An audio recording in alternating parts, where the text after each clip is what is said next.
राधे राधे दोस्तों, मैं निरुपमा, आप सभी के फ्रेंड्स। और चलिए कहानी शुरू करते हैं। आज की कहानी है 19 ऊँटों की बंटवारा। तो एक गांव में एक आदमी रहता था, उसके पास 19 ऊँट थे। एक दिन उसकी मृत्यु हो गई। मृत्यु के बाद उसकी सारी जो वसीयत है वो पढ़ी गई, क्या लिखा है उसमें। और उसमें लिखा था वसीयत में कि मेरा 19 ऊँटों में से आधा ऊँट मेरे बेटे को दे दिया जाए, 1/4 ऊँट मेरी बेटी को दे दिया जाए और 1/5वां हिस्सा जो है वो मेरे नौकर को दे दिया जाए। तो सभी लोग ये बंटवारा जो है वसीयत को पढ़ के बहुत परेशान हो गए, क्योंकि 19 ऊँट जो है 19 ऊँट का आधा हिस्सा कैसे करेंगे, नहीं हो पाएगा। एक ऊँट को काटना पड़ेगा। अगर एक ऊँट को काट भी लेते हैं तो 18 ऊँट बचता है। 18 ऊँट में से फिर उसको आधा करेंगे तो 9 ऊँट पड़ेगा। फिर उसका 1/4 हिस्सा कैसे होगा, नहीं हो पाएगा। ये सोच के सभी लोग बहुत परेशान हो गए। उसके बाद एक दूसरे गांव से एक बुद्धिमान आदमी को बुलाया गया। बुद्धिमान आदमी, उसके पास एक ऊँट था, तो वो एक ऊँट पर चढ़ के आया उस गांव पे। और वो आदमी आके सारी जो बातें हैं जो वसीयत में लिखी है वो सारी बातें सुना, क्या लिखा है उसमें।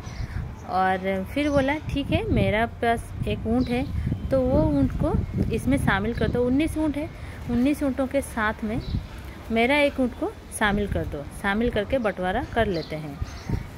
तो सभी लोग बोले, जो उधर थे लोग बोले, एक तो पागल था जो वसीयत लिख के मर गया, और एक पागल आ गया जो बोल रहा है कि मेरा ऊँट को शामिल कर दो बंटवारे में। फिर सभी लोग बोले ठीक है, अगर उसका मर्जी है, वो खुद बोल रहा है कि मेरा ऊँट को शामिल करके बंटवारा कर दो, तो ठीक है। तो फिर उसके ऊँट को भी मिलाया गया। 19 ऊँट थे जो मर गया था, 19 ऊँट, और इसका एक ऊँट हुआ 20 ऊँट हो गए। तो उसमें वसीयत में लिखा था आधा हिस्सा मेरे बेटे को दे दिया जाए। तो अभी 20 ऊँट का आधा हुआ 10 ऊँट, तो 10 ऊँट उसके बेटे को दे दिया गया। फिर 1/4 हिस्सा उसकी बेटी को दे दिया जाए। 1/4 हिस्सा 20 का 1/4 होता है 5 ऊँट, 5 ऊँट उसके बेटी को दे दिया गया।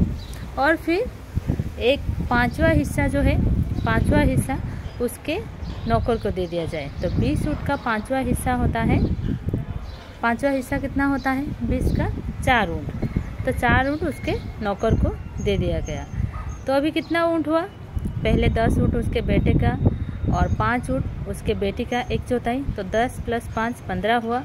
और 1/4 1/5वां हिस्सा जो उसके नौकर का था उसका हुआ था 4 ऊँट, तो 10 + 5 + 4 हुआ टोटल 19 ऊँट। तो 19 ऊँट बिल्कुल बराबर हो गए। और एक ऊँट अभी बच गया, जो कि वो जो दूसरे आदमी जो आया था दूसरे गांव से, वो उसका था, तो वो अपना ऊँट ले लिया।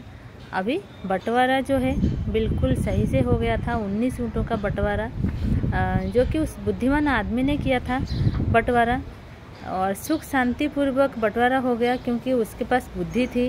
वो एक ऊँट अपना मिलाकर जो बंटवारा किया बहुत अच्छा था, नहीं तो बंटवारा नहीं हो पाता।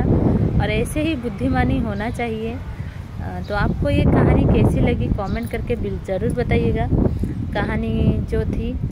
चलिए, अगर अच्छा लगे तो लाइक करिएगा, अगर चैनल पर पहली बार आए हैं तो कमेंट करके बताइएगा कैसा है, और पहली बार आए हैं तो सब्सक्राइब कर लीजिएगा चैनल को। चलिए, आप सभी को राधे राधे, खुश रहिए, स्वस्थ रहिए, जय जगन्नाथ।